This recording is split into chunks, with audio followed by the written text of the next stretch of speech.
Okay, welcome to the last battle, which is Herja Odinsdotter.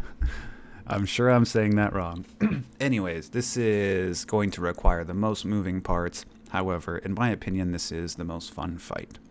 So a few mechanics are going to happen during this fight. The first thing is, at a couple times during the fight, Herja is going to do a PBAE mez, which is gigantic. So you can see the group is just going to stand stacked up here, and the tanks are going to take her right in front of the stage there.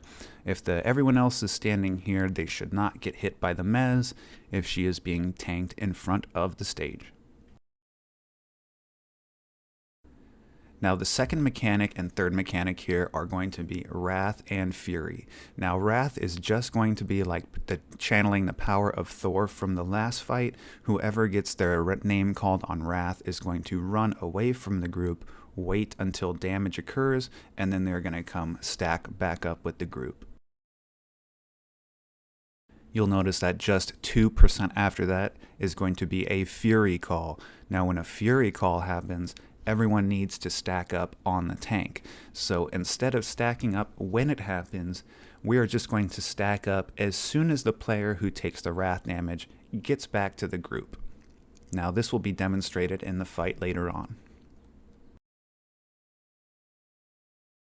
A couple of more things are going to happen. At 80%, she's going to spawn 3 crystals around the room, and the boss will not be able to take any damage until these crystals are destroyed. Everyone else can focus on taking out the crystals, make sure the healer stays on the main tank while he's tanking Herja. Also, the martyrs with the black gloves are also going to spawn throughout this fight in packs of 2, so be prepared to take them out. Make sure to have a main assist clicking them so you can target them and burn them down before they replicate. At 2 points during this fight, she's going to summon adds in packs of 3. The first spawn is going to be Guardians of Air. The second ones are going to be Shamans. Now, we want to mez them right away. 2 Guardians will spawn in front of where the group is standing now, and 1 will spawn on the stage where Herja is standing. You're going to see us burn down the one on the stage and mez the other 2. Same thing with the Shamans, we're going to do that as well. They spawn in pretty much the same positions, but you'll see that demonstrated in the fight as well. That's pretty much it for the mechanics, except for one boss DPS race at the end, which I will explain as it happens in the fight. But for now, let's just get into it so you can see how all these mechanics work.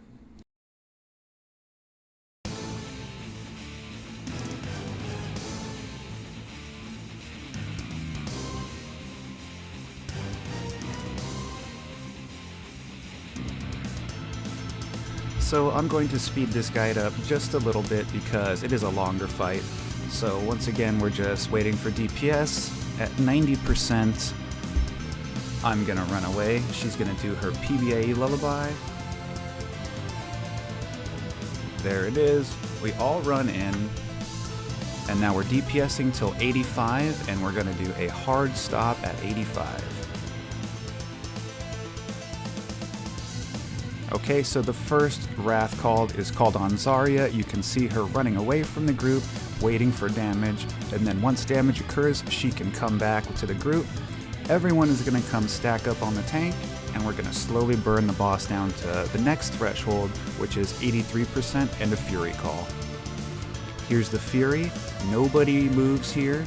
Everyone waits for damage, and everyone slowly moves back to where they started, while making sure to slowly heal on the way back.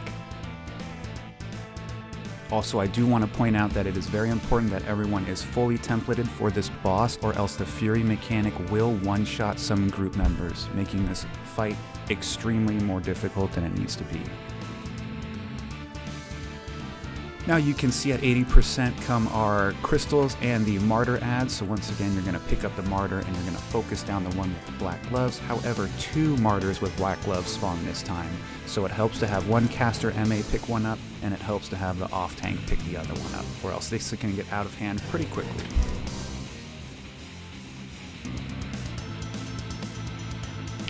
Now remember, the boss can't take any damage until these crystals are dead. I'm not sure what the point of this mechanic in the fight is, other than just making the fight longer, but everyone just needs to kill the crystals one by one, and you can do that with caster damage, with melee damage, it doesn't matter. Once the crystals are dead, you can go ahead and go back on the boss, with our next mechanic being the Guardians of Air at 75%.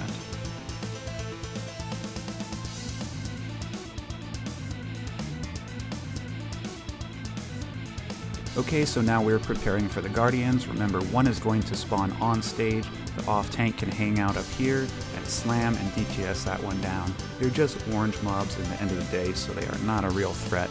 Go ahead and mez the other two, which should be spawning where the cluster of your group is.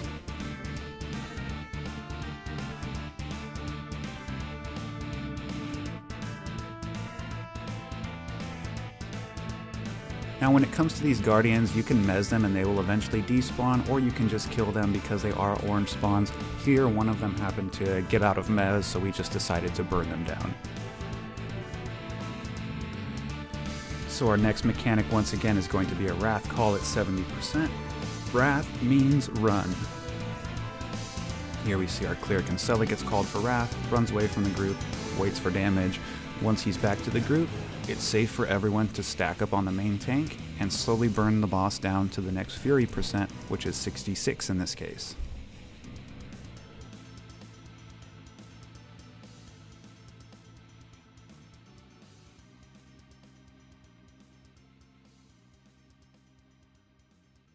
So now you've seen pretty much every mechanic of the fight other than the final DPS race. So the next mechanic here is going to be our PBAE Lullaby once again, which is a gigantic AE mez. So burn the boss down to 60, off tank runs away just so they don't get mez, wait for the mez to pop, and back on the boss.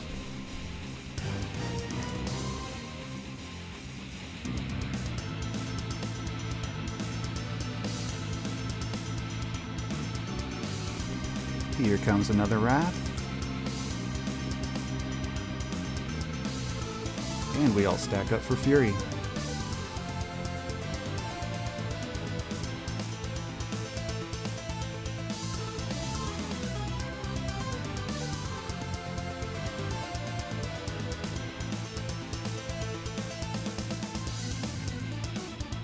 Now this is where the fight's going to switch it up on you just a bit. It's going to call Wrath at 40%, but instead of immediately calling a Fury afterwards, it's going to throw a curveball at you and give you a couple of Martyr ads, plus 3 more orange ads. This time they're the Shamans of Vanaheim, and it is very important that these ones either get CC'd or die without casting a spell, because if they cast one spell on the boss gets buffed and starts one-shotting the entire group.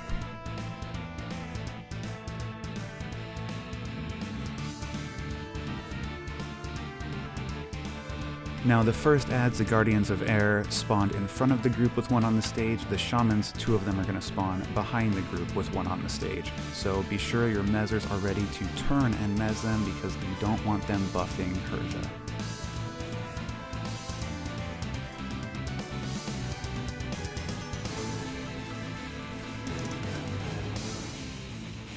Now you may remember it never finished that Fury after the Wrath, so it's going to call Fury now. This is where everyone will stack up for the Fury call on 32.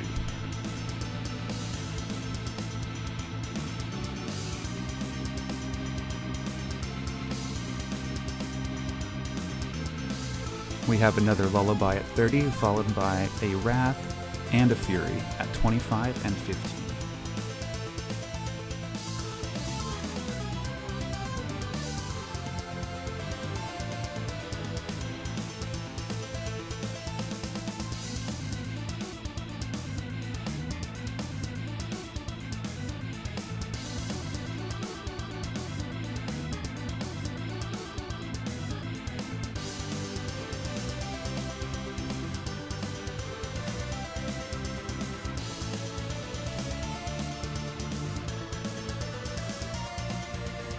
Now that you proc the final Fury, watch what the main tank is going to do here. The main tank is slowly going to move Herja all the way to the back of the room while nobody DPSs the boss. This is the caster and support's chance for everyone to run to the back of the room, stack, and med up. We're doing this because a DPS race is about to happen, and she's going to summon a ton of purple mobs where we entered the room, so we're creating as much distance from us to them so we can burn the boss down before they get to us. Now, it's really easy to tunnel vision in DPS races, but it's very important that you do not forget there is one last wrath at 10%. So even though we're all stacked up here and burning the boss as hard as possible, you need to make sure that that last wrath does not wipe the group, especially not here on the final stretch of this dungeon.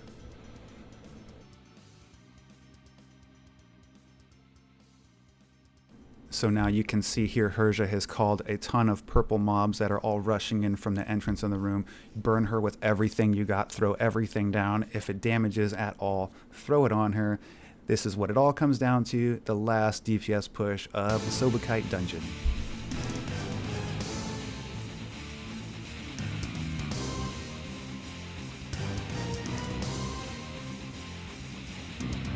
And congratulations, that's it! You may have noticed it said 21 mobs remaining. That's because we did skip some trash, but all bosses are down. And now the quickest way out of here is to just slash disband, and it will take you back to your bind or city, and you can meet up and distribute the loot. Hopefully you got some really high rogs and some double debuff weapons. And thank you for watching, everybody, and good luck in your Sobekite runs.